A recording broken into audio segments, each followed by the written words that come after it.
ಸ್ನೇಹಿತರೆ, welcome to career pulse. Railway ನೇಮಕಾತಿ ಮಂಡಳಿಯಿಂದ ಮತ್ತೊಂದು ಪ್ರಮುಖ ನೇಮಕಾತಿ ಪ್ರಕಟವಾಗಿದೆ. ಇದು ಐಸೋಲೇಟೆಡ್ ಕ್ಯಾಟಗರೀಸ್ ಅಡಿಯಲ್ಲಿ ಬರುವ ವಿವಿಧ ಹುದ್ದೆಗಳಿಗೆ ಸಂಬಂಧಿಸಿದೆ. ಒಟ್ಟು 312 ಹುದ್ದೆಗಳಿದ್ದು, ಇದರಲ್ಲಿ junior translator, staff welfare inspector ಮತ್ತು ಲ್ಯಾಬ್ ಅಸಿಸ್ಟೆಂಟ್ನಂತಹ ಹುದ್ದೆಗಳಿವೆ. ಈ ವಿಡಿಯೋದಲ್ಲಿ ನಾವು ಇದರ ಅರ್ಹತೆ, ವಯೋಮಿತಿ ಮತ್ತು ಪರೀಕ್ಷಾ ವಿಧಾನ ಹಾಗೂ ಅರ್ಜಿ ಸಲ್ಲಿಸುವ ಬಗ್ಗೆ ಸಂಪೂರ್ಣ ಮಾಹಿತಿಯನ್ನು ತಿಳಿದುಕೊಳ್ಳೋಣ. ವಿಡಿಯೋವನ್ನು ಸ್ಕಿಪ್ ಮಾಡದೆ ಕೊನೆವರೆಗೂ ನೋಡಿ. ಮೊದಲಿಗೆ ಪ್ರಮುಖ ದಿನಾಂಕಗಳನ್ನು ಗಮನಿಸೋಣ. ಆನ್ಲೈನ್ ಅರ್ಜಿ ಸಲ್ಲಿಕೆ ಈಗಾಗಲೇ ಪ್ರಾರಂಭವಾಗಿದೆ. ಡಿಸೆಂಬರ್ 30, 2025ರಿಂದ ಜನವರಿ 29, 2026ರವರೆಗೆ ನೀವು ಅರ್ಜಿಯನ್ನು ಸಲ್ಲಿಸಬೇಕು. ಪೇಮೆಂಟ್ ಮಾಡಲು ಜನವರಿ 31ರವರೆಗೆ ಸಮಯವಿದೆ. ಒಂದು ವೇಳೆ ಅರ್ಜಿ ಸಲ್ಲಿಸುವಾಗ ನೀವು ಏನಾದರೂ ತಪ್ಪು ಮಾಡಿದ್ದರೆ ಫೆಬ್ರವರಿ 1ರಿಂದ ಫೆಬ್ರವರಿ 10ರವರೆಗೆ ತಿದ್ದುಪಡಿ ಮಾಡಲು ಅವಕಾಶ ನೀಡಿರುತ್ತಾರೆ. ಇಲ್ಲಿ ಒಟ್ಟು 312 ಹುದ್ದೆಗಳಿವೆ. ಇದರಲ್ಲಿ ಅತಿ ಹೆಚ್ಚು ಹುದ್ದೆಗಳಿರುವುದು ಜೂನಿಯರ್ ಟ್ರಾನ್ಸ್ಲೇಟರ್ ಹಿಂದಿ ಹುದ್ದೆಗೆ ಬರೋಬ್ಬರಿ 202 ಪೋಸ್ಟ್ಗಳಿವೆ. ನಂತರ ಸೈನ್ಸ್ ವಿದ್ಯಾರ್ಥಿಗಳಿಗೆ ಲ್ಯಾಬ್ ಅಸಿಸ್ಟೆಂಟ್ ಗ್ರೇಡ್ 3ಗೆ 39 ಹುದ್ದೆಗಳಿವೆ. ಲಾ ಓದಿದವರಿಗೆ ಚೀಫ್ ಲಾ ಅಸಿಸ್ಟೆಂಟ್ ಮತ್ತು ಡಿಗ್ರಿ ಮುಗಿಸಿದವರಿಗೆ ಸ್ಟಾಫ್ ಆ್ಯಂಡ್ ವೆಲ್ಫೇರ್ ಇನ್ಸ್ಪೆಕ್ಟರ್ ಹುದ್ದೆಗಳು ಲಭ್ಯವಿವೆ. ಪ್ರತಿಯೊಂದು ವಲಯಕ್ಕೂ ಹುದ್ದೆಗಳು ಬದಲಾಗುತ್ತವೆ. ನೀವು ಯಾವ ಝೋನ್ನಿಂದ ಅರ್ಜಿ ಸಲ್ಲಿಸುತ್ತಿದ್ದೀರಿ ಎಂದು ಕಮೆಂಟ್ನಲ್ಲಿ ತಿಳಿಸಿ. ಇನ್ನು ವಯೋಮಿತಿಯ ವಿಷಯಕ್ಕೆ ಬಂದರೆ ಇದು ಹುದ್ದೆಗೆ ತಕ್ಕಂತೆ ಬದಲಾಗುತ್ತದೆ. ಲ್ಯಾಬ್ ಅಸಿಸ್ಟೆಂಟ್ ಹುದ್ದೆಗೆ 18ರಿಂದ 30 ವರ್ಷ, ಟ್ರಾನ್ಸ್ಲೇಟರ್ ಮತ್ತು ಇನ್ಸ್ಪೆಕ್ಟರ್ ಹುದ್ದೆಗಳಿಗೆ 18ರಿಂದ 33 ವರ್ಷ ವಯೋಮಿತಿ ನಿಗದಿಪಡಿಸಲಾಗಿದೆ. ಲ್ಯಾಬ್ ಅಸಿಸ್ಟೆಂಟ್ ಹುದ್ದೆಗೆ 40 ವರ್ಷದವರೆಗೂ ಅವಕಾಶವಿರುತ್ತದೆ. ಎಂದಿನಂತೆ SC ST ಅಭ್ಯರ್ಥಿಗಳಿಗೆ 5 ವರ್ಷ ಮತ್ತು OBC ಅಭ್ಯರ್ಥಿಗಳಿಗೆ 3 ವರ್ಷದ ವಯೋಮಿತಿ ಸಡಿಲಿಕೆ ಇದ್ದೇ ಇರುತ್ತದೆ. ಇದು ಕೇಂದ್ರ ಸರ್ಕಾರದ ಉದ್ಯೋಗವಾಗಿರುವುದರಿಂದ ಸಂಬಳ ತುಂಬ ಚೆನ್ನಾಗಿರುತ್ತದೆ. ಲೆವೆಲ್ 7 ಹುದ್ದೆಗಳಿಗೆ ಬೇಸಿಕ್ ಪೇ 44,900 ರೂಪಾಯಿ ಇರುತ್ತದೆ. ಅಂದರೆ ಕೈಗೆ ಸಿಗುವ ಸಂಬಳ ಭತ್ಯೆಗಳೊಂದಿಗೆ ಸೇರಿ 70,000ಕ್ಕೂ ಹೆಚ್ಚುತ್ತದೆ. ಲೆವೆಲ್ 6 ಹುದ್ದೆಗಳಿಗೆ ಅಂದರೆ ಟ್ರಾನ್ಸ್ಲೇಟರ್ ಇತ್ಯಾದಿ ಹುದ್ದೆಗಳಿಗೆ ಬೇಸಿಕ್ 35,400 ರೂಪಾಯಿ ಇರುತ್ತದೆ. ಲ್ಯಾಬ್ ಅಸಿಸ್ಟೆಂಟ್ ಹುದ್ದೆಗೆ ಲೆವೆಲ್ 2 ಆಗಿದ್ದು ಆರಂಭಿಕ ವೇತನ ಸುಮಾರು 30,000 ರೂಪಾಯಿವರೆಗೆ ಸಿಗಬಹುದು. ಈಗ ಶೈಕ್ಷಣಿಕ ಅರ್ಹತೆಯನ್ನು ನೋಡೋಣ.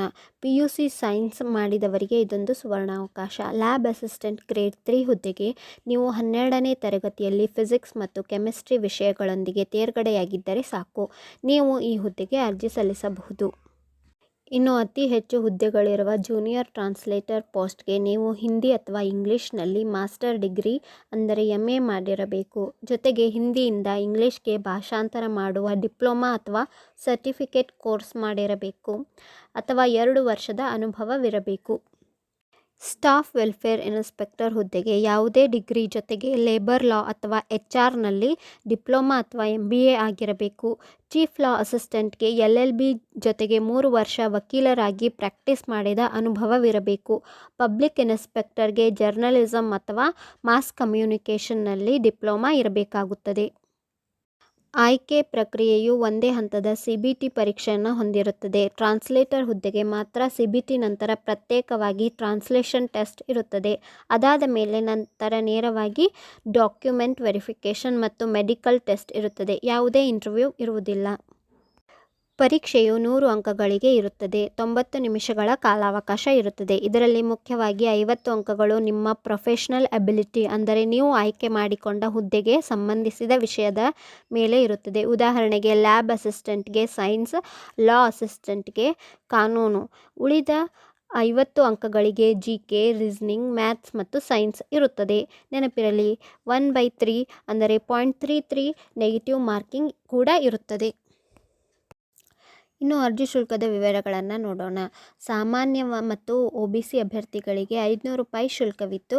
ನೀವು ಪರೀಕ್ಷೆಗೆ ಹಾಜರಾದರೆ 400 ರೂಪಾಯಿ ಬ್ಯಾಂಕ್ ಖಾತೆಗೆ ವಾಪಸ್ ಬರುತ್ತದೆ. ಅದೇ SC ST ಮಹಿಳೆಯರು ಮತ್ತು ಮಾಜಿ ಸೈನಿಕರಿಗೆ 250 ರೂಪಾಯಿ ಶುಲ್ಕವಿದ್ದು ಪರೀಕ್ಷೆಗೆ ಹಾಜರಾದರೆ ಪೂರ್ತಿ 250 ರೂಪಾಯಿ ರೀಫಂಡ್ ಆಗುತ್ತದೆ. ನೀವು ಯಾವುದೇ RRB ಆಫಿಷಿಯಲ್ ವೆಬ್ಸೈಟ್ ಮೂಲಕ ಅರ್ಜಿ ಸಲ್ಲಿಸಬಹುದು. ಆದರೆ ಒಬ್ಬ ಅಭ್ಯರ್ಥಿ ಕೇವಲ ಒಂದು RRB ಝೋನ್ಗೆ ಮಾತ್ರ ಅರ್ಜಿ ಸಲ್ಲಿಸಲು ಅವಕಾಶವಿದೆ. ಉದಾಹರಣೆಗೆ ನೀವು RRB ಬೆಂಗಳೂರು ಆಯ್ಕೆ ಮಾಡಿದರೆ ಮತ್ತೆ ಬೇರೆ ಕಡೆ ಹಾಕುವಂತಿಲ್ಲ. ಮೊದಲು ಅಕೌಂಟ್ ಕ್ರಿಯೇಟ್ ಮಾಡಿ, ನಂತರ ಲೈವ್ ಫೋಟೋ ಮತ್ತು ನಿಮ್ಮ ಸಹಿಯನ್ನು ಅಪ್ಲೋಡ್ ಮಾಡಿ ಅರ್ಜಿಯನ್ನು ಸಲ್ಲಿಸಬೇಕು. ಅರ್ಜಿ ಸಲ್ಲಿಸುವಾಗ ನಿಮ್ಮ ಬಳಿ 10ನೇ ತರಗತಿ ಮಾರ್ಕ್ಸ್ ಕಾರ್ಡ್ ಮತ್ತು ಇತರ ವಿದ್ಯಾರ್ಹತೆಯ ಸರ್ಟಿಫಿಕೇಟ್ಗಳು ಹಾಗೂ ಆಧಾರ್ ಕಾರ್ಡ್ ಇರಬೇಕು. ಮುಖ್ಯವಾಗಿ ಮೀಸಲಾತಿ ಕೋರುವವರು ಸೆಂಟ್ರಲ್ ಗವರ್ಮೆಂಟ್ ಫಾರ್ಮ್ಯಾಟ್ನಲ್ಲಿರುವ ಜಾತಿ ಪ್ರಮಾಣ ಪತ್ರದ ವಿವರಗಳನ್ನು ನೀಡಬೇಕಾಗುತ್ತದೆ. ಇದು ರೈಲ್ವೆ ಕೆಲಸ ಆಗಿರುವುದರಿಂದ ಮೆಡಿಕಲ್ ಫಿಟ್ನೆಸ್ ಬಹಳ ಮುಖ್ಯ. ಪ್ರತಿಯೊಂದು ಹುದ್ದೆಗೆ ಪ್ರತ್ಯೇಕ ಮೆಡಿಕಲ್ ಸ್ಟ್ಯಾಂಡರ್ಡ್ ಇದೆ. ಕನ್ನಡಕ ಬಳಸುವವರು ನೋಟಿಫಿಕೇಷನ್ನಲ್ಲಿರುವ ಮೆಡಿಕಲ್ ನಿಯಮಗಳನ್ನು ಒಮ್ಮೆ ಸರಿಯಾಗಿ ಓದಿಕೊಂಡು ಅರ್ಜಿ ಹಾಕಿ. ಇದೊಂದು ಉತ್ತಮ ಅವಕಾಶ ಸ್ನೇಹಿತರೆ. ಅರ್ಹತೆ ಇದ್ದರೆ ಜನವರಿ 29ರವರೆಗೆ ತಪ್ಪದೇ ಅರ್ಜಿಯನ್ನು ಸಲ್ಲಿಸಿ. ಈ ಅಧಿಸೂಚನೆಯ PDF ಲಿಂಕನ್ನು ವಿಡಿಯೋ ಡಿಸ್ಕ್ರಿಪ್ಷನ್ನಲ್ಲಿ ನೀಡಿದ್ದೇನೆ. ನಿಮಗೆ ಏನೇ ಡೌಟ್ ಇದ್ದರೂ ಕಮೆಂಟ್ನಲ್ಲಿ ತಿಳಿಸಿ. ಈ ಮಾಹಿತಿ ಇಷ್ಟವಾಗಿದ್ದರೆ ವಿಡಿಯೋ ಲೈಕ್ ಮಾಡಿ ಮತ್ತು ನಮ್ಮ ಕರಿಯರ್ ಪಲ್ಸ್ ಚಾನಲ್ಗೆ ಸಬ್ಸ್ಕ್ರೈಬ್ ಮಾಡಿ. Thank you.